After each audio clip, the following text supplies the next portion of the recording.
lemon-scented freedom of speech since 1787. KPFK 90.7 Los Angeles, the Cary Harrison Files. Crack the code and break the lock. Racing shadows round the clock. We're the ones to find the truth.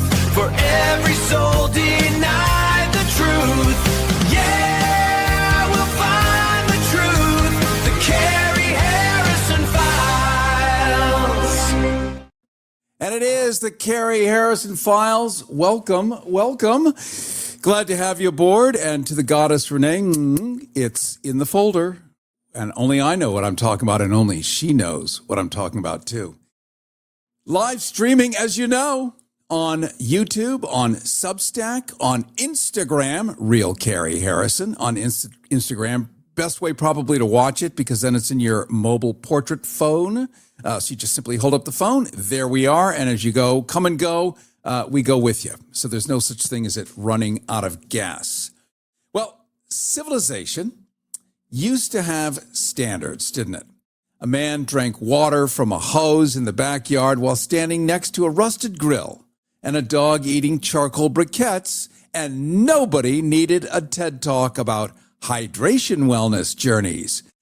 So now every dimwit with a yoga mat, TikTok account, and like I said, walking around clutching a $14 bottle of alkaline glacier tears like it's the Holy Grail squeezed out of a Norwegian wizard's butt cheeks. And the reward for this majestic evolution of human intelligence is that scientists have discovered the bottled water is apparently packed with microscopic plastic crud, tiny little polymer boogers floating around in your drink like invisible confetti from Satan's birthday party. We're talking about tap water here. By the way, Cary Harrison with you. This is the Cary Harrison Files. Don't forget to get our newsletter where all kinds of stuff we cannot say on the radio anymore will be there. And that's at Cary, C-A-R-Y, Harrison.com, CaryHarrison.com. We're also live streaming right now on Instagram, YouTube, everything else with a chip and a signal. And also receiving your texts at 310-737-TALK, 310-737-TALK. I want to tell you about tap water, because tap water got turned into a public relations piñata because there's billions to be made convincing people that their kitchen sink is basically a cholera fountain guarded by sewer goblins. You see, bottled water companies spent decades selling the idea that municipal water is suspicious, peasant-grade sludge, while their own product was supposedly kissed by alpine elves and filtered through Himalayan moonbeams. That was good. Let me write it down. It was one of the greatest marketing hustles since diamonds became mandatory for marriage and bacon got rebranded as the other white meat. The genius of this bottled water scam is that bottled water companies rarely had to say tap water was deadly. Outright, anyway. They just drenched consumers in spooky imagery, rusty pipes, ominous contaminants, dramatic words like purity and ultra-clean hydration, and commercials featuring women in beige sweaters staring thoughtfully at glaciers like they're auditioning for a prescription drug ad. The implication was obvious. Tap water is what you give prisoners and houseplants. Bottled water is what successful people drink while doing hot yoga on a rooftop. Meanwhile, in many parts of the United States, tap water is heavily regulated and tested far more often than bottled water. Municipal systems have to disclose contaminants publicly, which ironically makes them look worse because the information's visible. Bottled water companies can hide behind branding so glossy it could lubricate farm equipment, even the vice president's couch. And lubrication is the key to happiness when humping your sofa. If it's Naugahyde, you don't need to relubricate often because it's always ready to go after several uses. If it's fabric cloth version, those can be fussy and irritating. I don't know why I thought about that, but I had to deconstruct the president's peccadillos, or vice presidents. Where were we? Yes. Some tap systems genuinely do have problems. Lead pipes, industrial pollution, neglected infrastructure. That part's real. But marketers took those legitimate fears and inflated them into a full-blown suburban neurosis where perfectly healthy adults now carry plastic water bottles everywhere, like emotional support IV bags. The result is a civilization where people distrust water that arrives through billion-dollar public infrastructure, yet happily guzzle liquid stored for months in warm plastic tubes where the polymers leach into the water under high heat. That should scare you, because there's also something called nanoplastics. These are not regular plastics. Regular plastics are for amateurs. These are teeny tiny molecular goblins, so microscopic they can apparently march through your body like drunken fraternity boys kicking in the doors of your organs. Researchers found hundreds of thousands of these little gremlins in a single liter of bottled water. Your Dasani isn't a beverage anymore. It's a chemistry set for idiots. Your Fiji water is basically a Capri Sun filtered through a lawn chair. And naturally, the bottled water companies still market this stuff like it's angel nectar, hand-milked from clouds by sexy Scandinavian virgins in linen pants. Woohoo! But look at the labels. Every bottle's got snowy mountains and crystal waterfalls and fonts that whisper, "You're spiritually superior because you paid $6 for wetness." Me too. But I do filter my water now from the spigot. Meanwhile, the actual liquid inside that bottle sounds like something scraped out of a microwavable soup container abandoned in a Phoenix parking lot. So let me take this moment and say moist regards to all of you. The people buying many of these bottled waters are even better. You're going to see some broccoli-haired gym goblin named Tanner strutting around with a gallon jug the size of a propane tank covered in motivational stickers like "Hydrate or Die" and "No Days Off," while his brain cells clap together like flip-flops in a dryer. These people talk about toxins while drinking from a plastic barrel large enough to transport salamanders across state lines. And scientists studying this mess always sound like exhausted substitute teachers trying not to panic in front of the class. They'll say things like, "The long-term health effects remain unclear," which is academic language for boy, oh boy, this could be one hell of a disaster.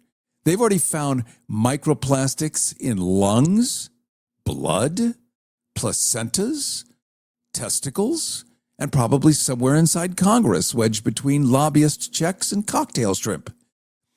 Humanity has officially become a species of sentient garbage disposals stuffed with petroleum sprinkles. The best part is how completely avoidable this stupidity was. Still is, unless you know about it.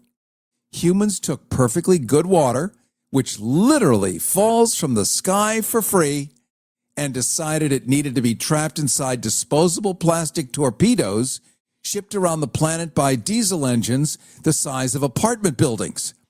It's the kind of decision you'd expect from raccoons running a hedge fund. And still, we line up for it, don't we? If you're living with diabetes and using insulin, you know the pain of pricking your fingers over and over again. Ouch! Well, by wearing a small remote device called a continuous glucose monitor, or CGM, call now and get free shipping of your new CGM, plus we'll bill your insurance for you. 877-282-8102. That's 877-282-8102. 877-282-8102. 877-282-8102. We'll stomp into a gas station dressed like exhausted daycare employees, buy 36 bottles wrapped in enough plastic to mummify a rhinoceros, and haul it home in an SUV the size of a County Courthouse. Why? Because modern civilization has the survival instincts of a pigeon eating cigarette butts in a Walmart parking lot. And at this point, the human body's less an organism and more of a haunted Build-A-Bear stuffed with petroleum dandruff. Every sip of bottled water feels like playing microscopic roulette with the contents of a Rubbermaid factory. But we Americans, we love our branding. We love it more than reality. So if the label's got a picture of a mountain and some words like pure, natural, or triple filtered, we're going to guzzle that liquid down with the enthusiasm of a toddler drinking blue pool water.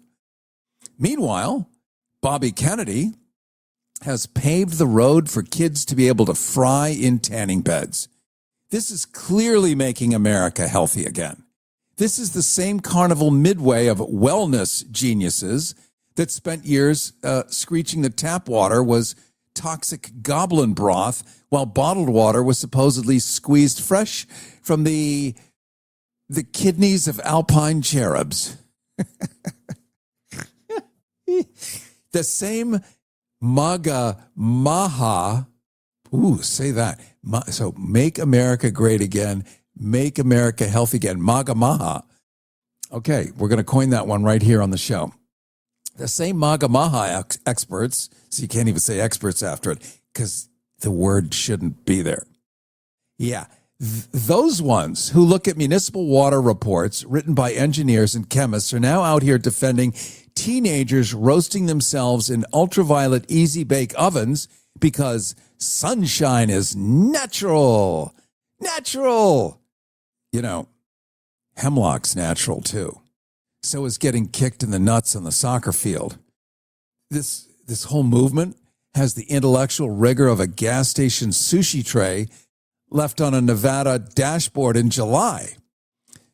They'll tell you not to trust fluoridated tap water because it's chemicals, then immediately crawl into a glowing fiberglass coffin that blasts their skin with enough UV radiation to cook bratwursts.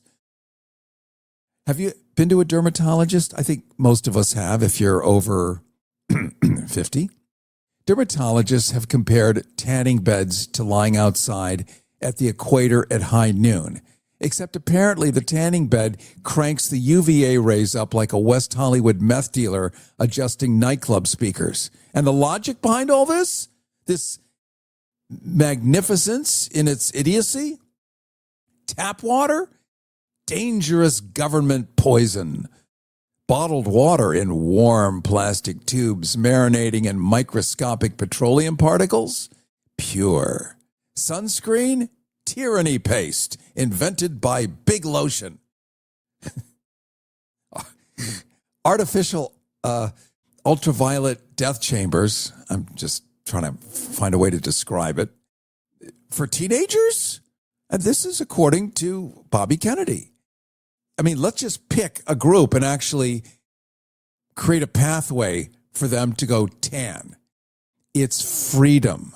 That's what this administration is calling it. Putting your teenagers in ultraviolet tanning beds is freedom. The entire philosophy sounds like it was assembled from YouTube comments written by a shirtless man with nipple rings named Axe wearing Oakley sunglasses indoors, doesn't it? Meanwhile, actual dermatologists, those poor, miserable doctors who spend their careers carving melanomas off people who thought bronzed glow was a personality. We keep repeating the same boring medical facts that nobody wants to hear. Indoor tanning increases melanoma risk, especially in younger people, which are now the preferred people by the government. Put them in there. Bake them. Like, what's the real plan here, huh? Multiple countries have banned, they're heavily restricted at least, tanning beds for minors, but facts can't compete with the modern wellness industrial complex. I think this is what we're seeing. The contemporary American health crank doesn't actually want science. He wants cosplay. He wants to feel like a rugged outlaw resisting the system while purchasing 12 supplements of raw yak milk and artisanal sunburns online with a rewards credit card. He distrusts tap water because a bureaucrat tested it, but trusts tanning salons because some bronze nudist on Instagram said UV rays unlock cellular vitality. And that was between clips of himself dry scooping pre-workout powder like a tomcat eating drywall dust. I'm just reminding you, it's all the same grift. We now live in the world of P.T. Barnum. Sell paranoia, dress it in freedom language, convince people that ordinary public health precautions are oppression, while expensive lifestyle gimmicks are liberation. And my video is frozen. We'll unfreeze that in a second because we're going to go to a break in just a moment. Customers line up for it every time, waddling proudly into the future like boiled hams and flip-flops, clutching plastic water bottles in one hand and skin-frying starter kits in the other. Cary Harrison with you. This is the Cary Harrison Files, CaryHarrison.com and GoHarrison.com. Live video streaming on YouTube, Instagram, Substack, and everything with a chip and a signal or a shortcut at kpfk.net. You can later listen as a podcast across every service. Simply Google Cary Harrison Files, that's Cary, and our newsletter with a transcript of this entire show and stuff we can't say on the radio anymore is at CaryHarrison.com, and receiving just bunches and bunches of texts from you at our new Harrison text line at 310-737-TALK, 310-737-TALK, where you can both text and leave messages. Well, now it's time to give a nod to the mothership and show our love the way we do. Smells like fish. Tastes like chocolate. The Cary Harrison Files. CaryHarrison.com. Cary Harrison records an extraordinary dialogue with terminal cancer patient Derek Scott, who knew exactly when and how his life would end. Knowing you're dying is one thing. Knowing when changes everything. The book isn't arguing for death, it's arguing for honesty. One of the book's strongest observations is that modern death is administrative. Estate planning, insurance, deadlines, hospital systems, legal forms, the machinery of dying. The book often feels surreal in how ordinary logistics coexist between mortality. Was that contrast shocking to you? What really shocked me was how relentless the paperwork was. Derek's scheduling his death and simultaneously untangling insurance forms and estate documents and appointment confirmations. And it goes on and on. The machinery doesn't pause because you're dying. It actually accelerates. So here you are trying to get it all together, trying to deal with your personal life, your family issues, your emotions, and the paperwork triples and quadruples. So you become a slave to something that has nothing to do with what you're going through. And there's something grotesque and very human about that. The DMV doesn't care about your terminal diagnosis at all. They just want you to sign here after 4 hours of waiting in line. We're talking with Cary Harrison with the book Almost Dead. Modern culture treats death as a medical failure instead of a human certainty. There's something deeply unsettling about a man who isn't afraid to discuss his own ending plainly. The real terror in the book isn't death, it's avoidance. Did you ever consider stopping the interview because it became emotionally overwhelming? Such an interesting observation, Gary. I have never done a posthumous book interview before. I've never interviewed someone who declared in the beginning of the interview, I'll be dead in 3 weeks, which is why I couldn't broadcast it. Because in this country, there could be legal implications. Like, am I helping somebody die? Is this some kind of co-murder? And he was serious. So there were moments I wanted to put the mic down and just be a person in the room with him, because the person you're talking to not only will die, as would most people with a terminal illness who had decided no longer to receive treatment, but he actually knew the exact moment and second, how many minutes it would take, You don't have that experience with anyone. And that's not what Derek had asked for from me. He just simply asked for a witness, not a mourner. So my job as a radio guy, as a person who's involved with audiences, as we are, was to stay present and keep asking the next question. Pulling back would have been the cowardly move and a disservice, I think, to him. That's a question I had. How did your background in radio shape the structure of the conversation? Well, radio teaches you that silence is also content. So you don't fill every pause. Sometimes you just let it breathe, because the pause is often where the real answer lives. With Derek, that mattered enormously. Some of what's most powerful in the book isn't what's said. It's the beat before what was said. And you can't get that in a written Q&A. That's, I think, a developed radio instinct that not only we as the hosts, but also the listeners develop that instinct too. Now, Cary Harrison, were there moments you removed yourself because it felt too intimate? Yes. And I promised him that I wouldn't say which ones. And that's actually the point. But it's in the book, and you can feel it and read it. We're talking about the book Almost Dead by Cary Harrison. What did Derek Scott teach you personally? He taught me a kind of bravery that I never knew anybody could have.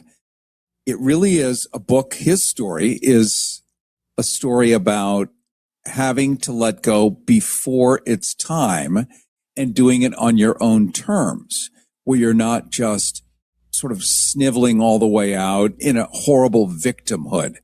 So how many people tell me they've never talked about death with anyone? Well, everyone tells you that. They've never talked about it with a spouse, not a parent, not a close friend, ever. That's not grief. That's avoidance. And that's a civilizational failure of nerve. And somehow it takes a book about a man scheduling his own death to crack that open.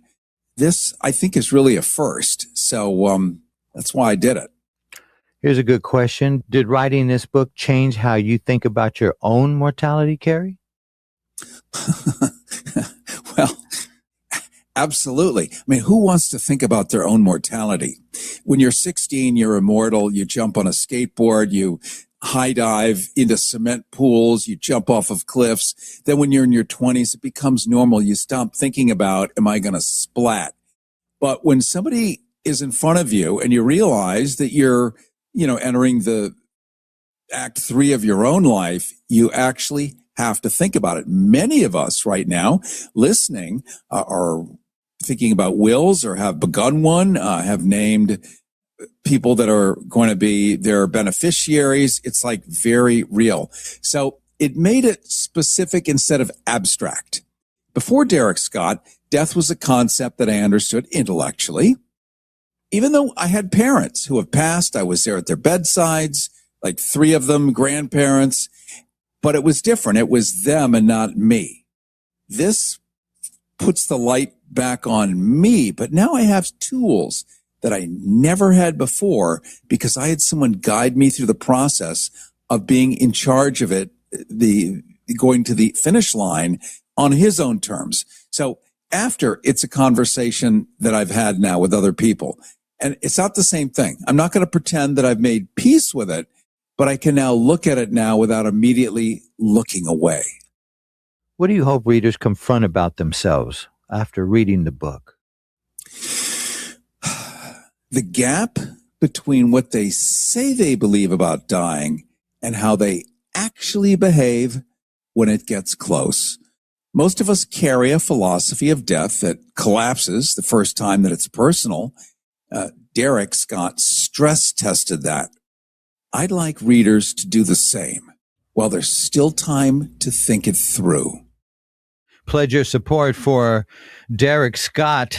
And we're talking about the book Almost Dead by Cary Harrison. We also have the book by Tom Hartman for $100 donation, but Almost Dead is a $75 donation to the station. Don't let us die. KPFK could be almost dead too. 818-985-5735. as well as the Cary Harrison files.